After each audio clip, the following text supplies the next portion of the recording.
A man chooses, a slave obeys. Bioshock is one of the best games ever made. The whole reason why there's a conversation about video games being art is because of Bioshock. It's visually stunning, the story is fantastic, and not to mention, it has the single most iconic twist in all of gaming. One you don't see coming or expect. The game isn't perfect, no game is, but it's damn close. It's like a marathon. Bioshock runs flawlessly for most of the marathon, but it stumbles over the finish line, but it lands on its feet. It still won, because it's miles ahead of everyone else though. Allow me to explain. Would you kindly like and subscribe and join me as we dive into the narrative?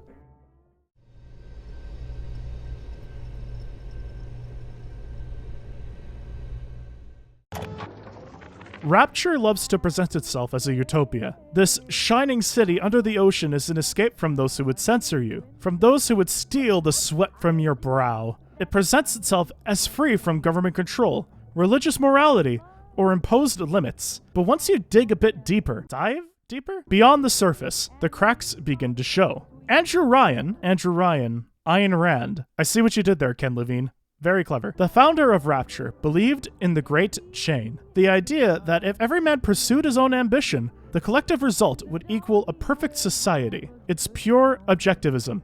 Pure bullshit is more like. His mantra of no gods or kings, only man, screams at you once you enter his lighthouse. But it's a flawed ideal. The great chain is only as strong as its weakest link. Rapture was not built for everyone, despite its advertising. For every artist, there must be a janitor. For every genius scientist, there must be someone to scrub the toilets. The city's bold Art Deco design, while stunning to look at, it's all to cover up a broken society within. A monument to a dream that never included the people at the bottom. Rapture was never built to lift people up. It was built to keep people in their place. And the cruelest part? The people went along with it.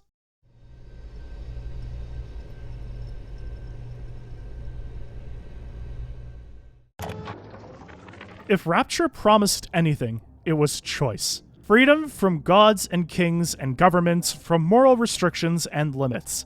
But what good is a choice if it all leads to ruin?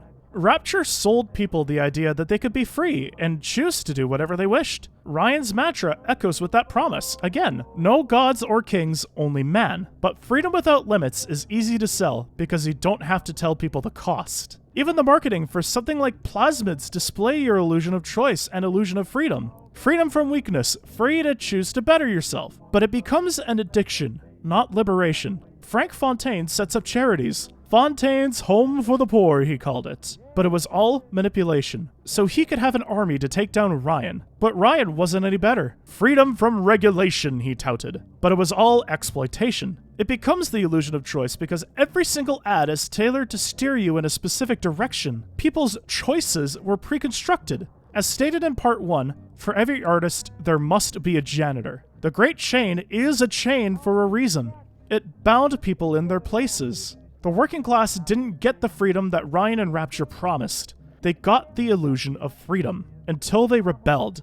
Eventually, when people started to rebel and speak out against Ryan, he turned to dictatorship and death squads. Choices led them to Rapture, but was it ever really theirs? The best part about this whole backstory is that it's not told to you directly. You can find all of this out through its environmental storytelling. Ruined markets full of ads for plasmids and gene tonics. Bloodied riot barricades. Smugglers' corpses hanging from nooses in the middle of a street.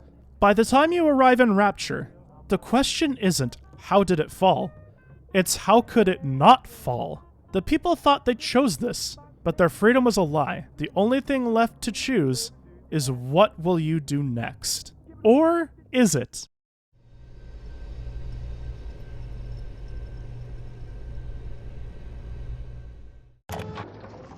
It's not just Rapture's citizens who bought into the illusion of choice. You did as well. Bioshock doesn't just critique Ryan's philosophy, it also critiques the player. All this time playing the game, you thought you were making choices.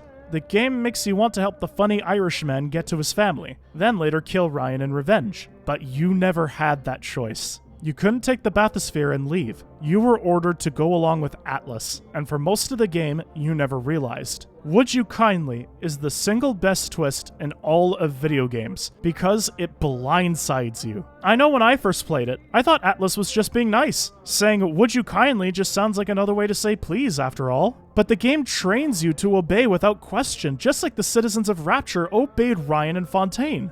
Rapture's downfall wasn't because the people had too much freedom. It was because the people had no freedom at all. They thought they were free while being controlled by propaganda, addiction, and fear. Just like how you were free while following every mission objective without question.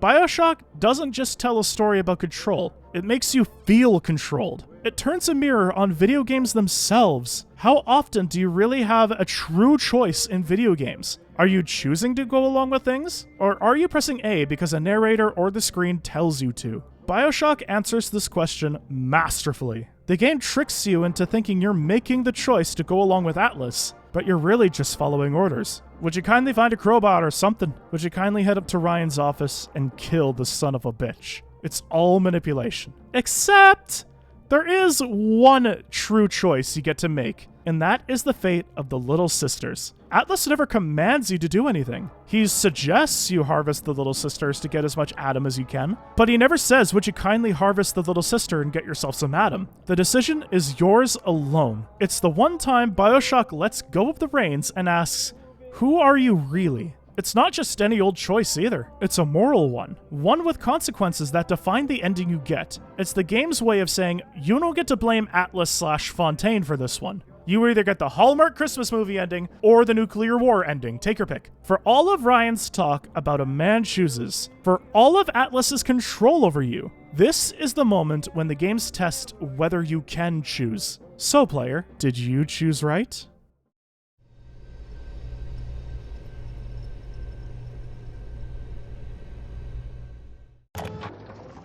Look, I love this game. I genuinely think it's a masterpiece. A must experience for first-time gamers. But it isn't perfect. I don't think any game is perfect. While Bioshock definitely has its issues, thankfully it doesn't take away from the overall experience that much. First off, the hacking in this game is a nightmare. To hack anything, you have to do this tile-revealing pipe-connecting minigame. In the earlier levels, it's manageable. The fluid, or whatever this turquoise stuff is, I don't think I want to know, moves very slowly, giving you time to reveal tiles that connect the pipes to make a path to the other end.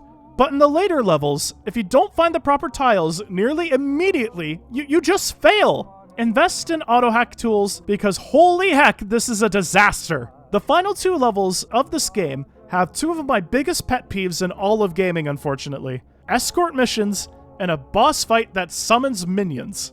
First on that list, the escort mission. You dress yourself up as a big daddy because you need the little sister to open a few doors. Great concept, terrible in execution. The constant "Hurry, Mr. B" and other annoying quotes don't help. But why does she have to move so goddamn slow?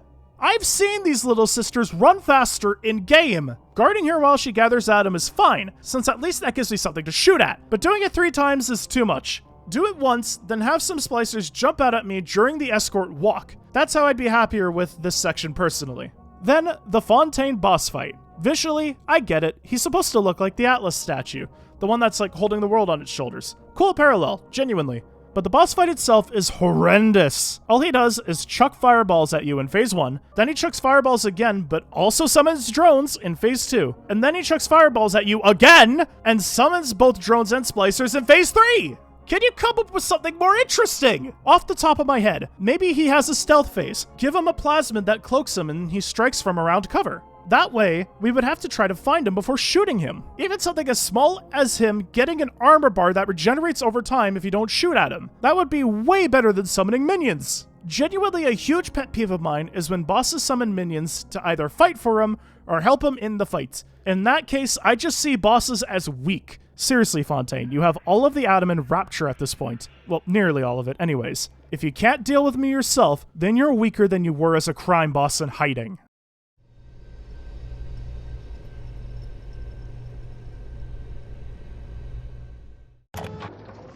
Overall, Bioshock is one of the best video games ever made. In fact, I will go as far as to say it's more than a game. It's art. From its picking apart of Randian objectivist philosophy to its masterclass in critiquing the illusion of choice that video games provide, playing this game for the first time, I was enthralled by the atmosphere and environmental storytelling. The Would You Kindly twist floored me, and it still remains as one of the best twists in video games, along with the You Are Revan twist in Star Wars Knights of the Old Republic. Sure, the game isn't perfect, but like I've always said, no game is perfect. Again, the marathon analogy works well. Stumbles at the finish line, but lands on its feet and still wins the race. 10 out of 10, Bioshock is a must experience for first-time gamers.